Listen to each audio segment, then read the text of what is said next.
Мен Таугудретова Жанара Алгалиевна, Ақмола облысы Ерейментау ауданы, Ерейментау қаласы нөмір 2 орта мектеп лицейінің қазақ тілі мен әдебиетінің мұғалімімін. Еңбек өтілім 21 жыл. Қазіргі заманда мұғалім мәртебесі төмендеп жатады. Бірақ мен онымен келіспеймін, себебі мұғалім әр кезде де керек мамандық, және мен өз еңбегімнің нәтижесін көріп отырмын. Маған көп жағдай жасалған. Қазіргі алдымызда отырған оқушылардың білім нәрімен сусындауға мол жағдай жасалған. Оларды, оқушыларды ары қарай бағыттау, оларды өмірге дайындау ұстаздардың басты мақсаты деп білемін. Сәлеметсіңдер ме балалар? Ең бірінші біз қазір топқа бөлуді бастаймыз. Мен сендерге топқа мынау сендердің оқу құралдарымен бастаймын. Кімге қандай оқу құралы түседі, сол өздерінің оқу құралдарын түскен орынтаға барып не істейді? Отырады. Ал кәнеке отыра қоямыз, балалар топқа бөлініп. Сонымен балалар, бүгін қандай күн? Біз қандай сыныппыз? Біз тартумыз. Бір-бірімізге не тілейміз? Сәттілік. Тамаша. Балалар, біз өткен сабақта кімнің шығармашылығымен таныстық? Ыбырай Алтынсариннің шығармашылығымен таныстық. Бүгін біз балалар сендермен Ыбырай Алтынсарин дүние қалай еттен табылады шығармашылығымен танысамыз. Ең бірінші бағалау критерийлері. Мәтінді тыңдап негізгі ой дамытпаймыз. Әңгімедегі кейіпкерлердің портретін табамыз. Іс-әрекет арқылы кейіпкер образын танымлаймыз. Бұл біздегі бүгінгі болатын бағалау критерийлері. Ең алдымен балалар, біз қазір сендермен Ыбырай Алтынсариннің дүние қалай еттен табылады аудио нұсқасын тыңдап көрейік. Францужының бір адам жазады. 1791 жылда өзінің университеттегі үлкен школда оқып жүрген жігіт күнінде әр жыл сайын Версаль қаласындағы шешені жаяу барып қайтып тұрушы еді. Сонда әрдайым жолында бір Антон деген тіленші отырып қайыр сұрап алып жүруші еді. Bir күні тағы сол жөнінен келе жатып, бір орта бойда арттан кісіге сұрасып, жөніміз бір болған соң бірге келе жатыр. Балалар, сонымен тыңдадық, иә? Тыңдадық. Енді негізгі кейіпкері кім екен балалар? Антон, иә? Осы мәтінді тыңдай отырып, қандай еңбек туралы, қандай мақала айтуға болады? Антон жетістікке қалай жетті? Несі арқылы жетті өзі? Еңбекті береке. Антон еңбекті береке деген мақала арқылы өз еңбек етіп, өз байлығына, өз кітап дүкенін ашып, бай болып кетті. Сол жолаушының айтқан сөзінен оны көп еңбек еткісі келген, қайыр сұрағысы келмей, мен басқа адамдардай бай болайын, неге мен одан кем емеспін ғой, сондай адаммын деп. Сондықтан ол көп еңбек күні түні еңбек етіп, сондай жетістікке жеткен. Жетістікке жеткен, тамаша. Яғни еңбек түбі береке деген мақал келеді, яғни. Енді балалар, бізде білімленді деген сайт бар, иә? Әлгідегі мәтін де содан алынды, мынау суреттер де содан алынды. Қазір сендер осы оқиғаны тыңдадыңдар, осы әңгімені. Мына сендерге бөліп беремін. Осы оқиғаның желісі бойынша сендер тездетіп бір 40 секундта оқиға желісін жіктеп берілер.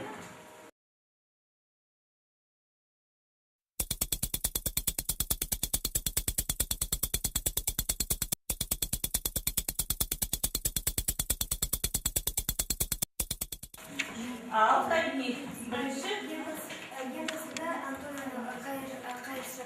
қайыр сұрап тұрады. Кімде ол сурет бар? Бекзада іле қоямыз. Дұрыс па балалар? Дұрыс. Ал, тамаша, екінші, содан кейін оқиға қалай жалғасады? Ал? Жолаушы Антонға ақылын айтады. Жолаушы Антонға ақылын айтады. Ол қайсысы жолаушы? Андағы, ал кәнекей қоя ғой. Келесі оқиға Еркебұлан Антон ойланып қалады. Ол қайда болады кәнекей? Кімде бар бұл сурет? Мінекей Антон ойланыпты. Тамаша. Ары қарай оқиға не болды? Жұмыс істей бастайды, жұмыс істей бастайды. Ол қайсысы? Мынау деп ойлайсыздар. Тамаша. Ал ешкімде қарсы пікір жоқ па балалар? Дұрыс па істеп жатқан? Дұрыс. Сосын қағаз фабрикасын ашады. Ол қайсы? Бекзада? Мінекей.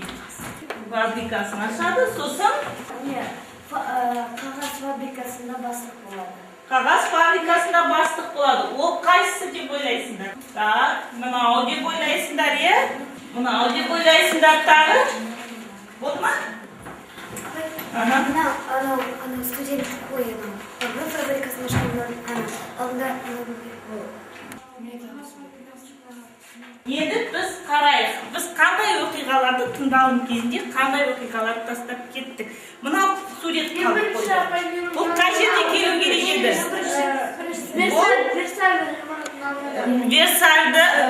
Версальдан мінекей. Мынау жолаушы жүргінші серігі, студенттің әңгіме айтады ғой. Мынау сол кезде ол өзінің әңгімесінен үзілді, сол кезде мен мынау болу керек еді. Тамаша, а мынау? Ең соңында. Мынау тоже бұның әңгімесінен не? Дұрыс айтасыңдар, мынау кімнің әңгімесінен бала? Жолаушының әңгімесінен. Тамаша. Ал мынау қай жерде дедік? Соңғысынан. Амандасады, екеуі? Ал сонда? Бұл екінші. Мінекей, мына жерде болу керек, әңгіменің бет-бетті қоя алдық па балалар? Қоя алдық. Глоссарий, қараңдар, қандай бізде мәтінде тыңдалым кезінде қандай сөздер бізде түсініксіз болды?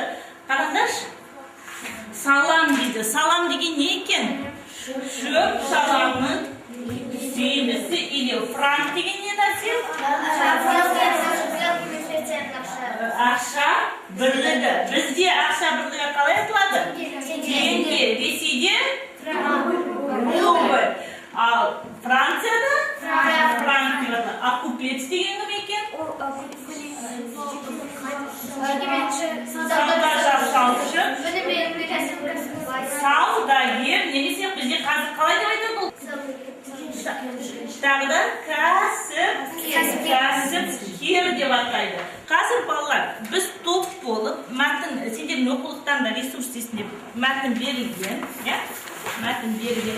мәтін ашып бірінші топ, Бекзаданың тобы қарапайым сұрақ құрастырасыңдар. Екінші топ, сендер анықтауыш сұрақтар құрастырасыңдар.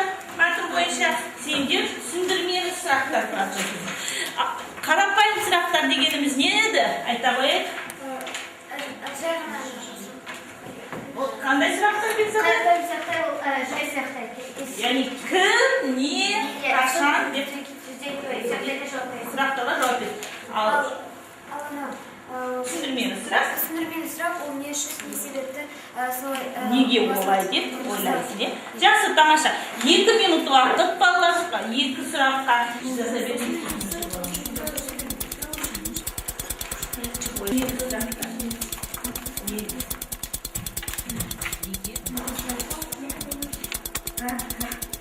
Бірінші топ аяқтады. Топтарға қоямыз. Қарапайым сұрақтан бастайық, ортаға шығайық. Қарапайым сұрақты сендер бірінші топқа қоясыңдар. Қарапайым сұрақ. Біріншісі, Антон неге анандайдан қарасады? Меніңше оларда қалайды еңбектеніп өткізген еді. Еңбектеніші келмеді. Сұраққа қанағаттанамыз ба? Жақсы, тамаша. Екінші сұрақ, екінші топ сендерге арналады. Неге әңгіме қалай етсең де болады деп ойлаған.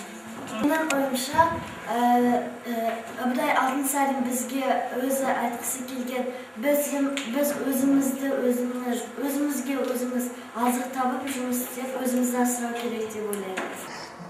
Өте керемет сұрақтарын отыра қойды. Екінші топ бізде біздің Арсенов тобы болатын. Кім шығады?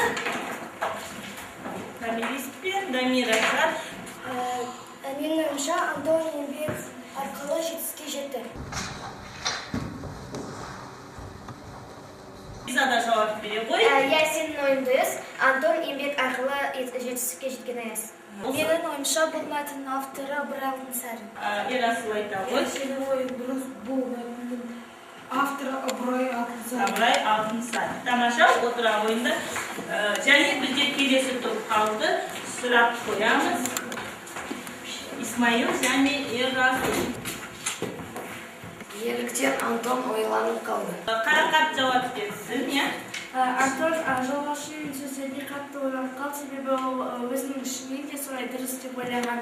Расымен еңбек етіп, болашақта мен бай боламын ба деп сол секілді өзінің ішінен ойланды. Дұрыс па? Бәріміз келісеміз, иә бала? Келесі сұрақ бізде болады екінші Не топқа. себепті Антон қайыршы болып жүрді? Төрәлі жауап берсін, Төрәлі. Өйткені ол ақша табу үшін басқа кісілерден қайыр сұрап жүрді.